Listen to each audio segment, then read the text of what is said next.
कुछ लोगों ने कुछ कीमती पत्थरों का सौदा तय कर लिया है। एक साथ करोड़ों की बलि इंसान ने तय कर लिया है। होकर टीवी में आपका स्वागत है दोस्तों। मैं सुधाकर पांचाल, आपका दोस्त एवं होस्ट। आज हम बात करेंगे कीमती खनिज माफियाओं एवं उन्हें संरक्षण देने वालों के यारी।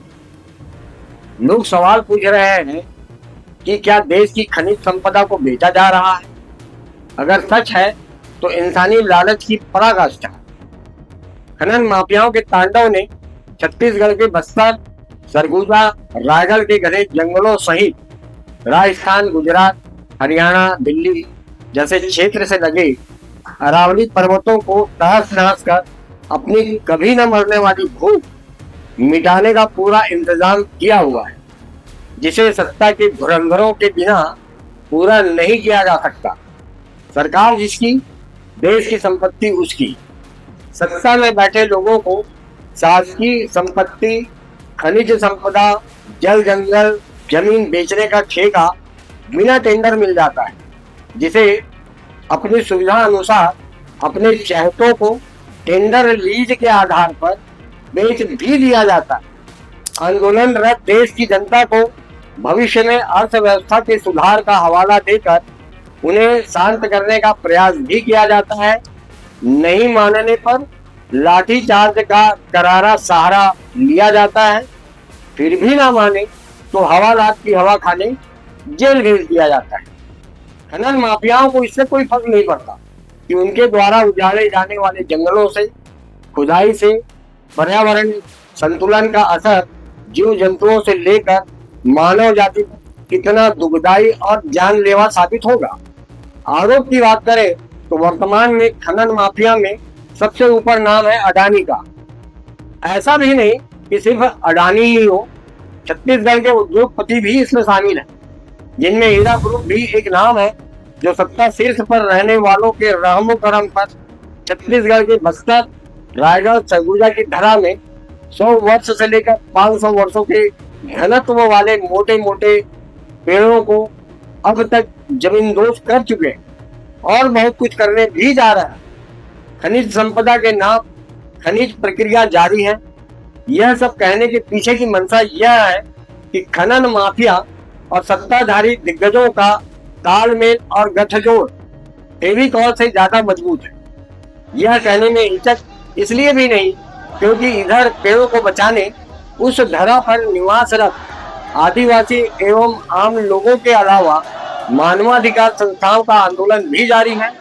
इधर 15 वर्षों तक छत्तीसगढ़ भाजपा के पूर्व मुख्यमंत्री के कार्यकाल में एक छत्र राज करने वाले पूर्व कद्दावर प्रमुख सचिव अमन सिंह की बिटिया खुशबू के विवाह समारोह में भोपाल स्थित सभागार में भाजपा के दिग्गज नेताओं के बीच दिखने वाले देश के दूसरे नंबर के चर्चित उद्योगपति और अडानी ग्रुप के मुखिया गौतम अडानी के भूत प्रेम ने वह सब कुछ कह दिया जो आम मानस सोचता है।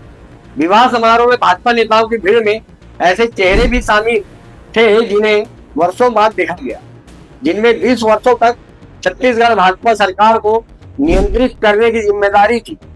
छत्तीसगढ़ में तत्कालीन भाजपा के संगठन मंत्री के रूप में काम करने वाले और वर्तमान भाजपा के राष्ट्रीय उपाध्यक्ष सौदान सिंह हालांकि किसी परिचय के मोहताज नहीं है, फिर भी औपचारिकता निभाते छत्तीसगढ़ के वर्तमान विधानसभा अध्यक्ष डॉक्टर रमन सिंह आकर्षण के केंद्र बिंदु बने उद्योगपति गौतम अडानी का परिचय कराते स्पष्ट नजर आ रहे हैं।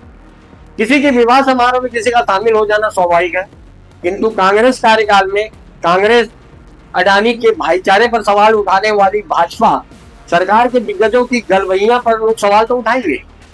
सवाल इसलिए भी उठ रहे हैं क्योंकि गृह मंत्री अमित शाह द्वारा देश सहित बस्तर को नक्सल मुक्त करने का प्रण भी ले लिया गया है। 31 मार्च 2026 तक नक्सल मुक्त करने की जिम्मेदारी भी दे दी गई है। एक से एक भारी भरकम इनामी नक्सली या तो मारे जा रहे हैं या फिर आत्मसमर्पण कर रहे हैं। ऐसे में सवाल उठता है कि सर्वप्रथम नक्सल मुक्त क्षेत्र सिर्फ छत्तीसगढ़ ही क्यों? क्या नक्सली सिर्फ छत्तीसगढ़ में ही है? जबकि सभी को पता है कि नक्सल क्षेत्र छत्तीसगढ़, झारखंड, उड़ीसा, महाराष्ट्र, आंध्र प्रदेश, तेलंगाना तक फैला। ऐसे में नक्सली मुक्त सिर्फ छत्तीसगढ़ ही क्यों? देश के गृह मंत्री का लगातार छत्तीसगढ़ दौरा क्या मायने रखता है? सवाल गंभीर है। एक ओर पर्यावरण को सुरक्षित रखना, एक पेड़ माँ के नाम लगाने की मुहिम चलाई जा रही है, दूसरी ओर जंगलों की अंधाधुंध कटाई कर पर्यावरण की दशा दिशा बिगाड़ी जा रही है। ऐसा नहीं कि पेड़ नहीं बच रहे, पर्वत भी नहीं बच रहे। अरावली पर्वत श्रृंखला को समतल करने वाले बिल्डर माफिया और कीमती ग्रेनाइट खनिज संपदा का व्यापार करने वाले माफियाओं ने अरावली क्षेत्र का चेहरा ही बदल दिया है। हालांकि सुप्रीम कोर्ट ने उस पर रोक जरूर लगाई है, किंतु 100 मीटर के नाम माफियाओं ने 100 मीटर के ऊपर से पहाड़ों को भी ध्वस्त कर दिया। ऐसे में क्या देश की संपत्ति सुरक्षित रह पाएगी? सुरक्षा देने वाले रक्षक क्या भक्षक बन गए? क्या भविष्य में भारत ऐसे ही माफियाओं के भरोसे तीसरी अर्थव्यवस्था की ओर बढ़ रहा है? सवाल और भी, जवाब का इंतजार सभी को। देखना यह है कि सवालों के मंथन से निकले विष का गरल पान कौन करता है।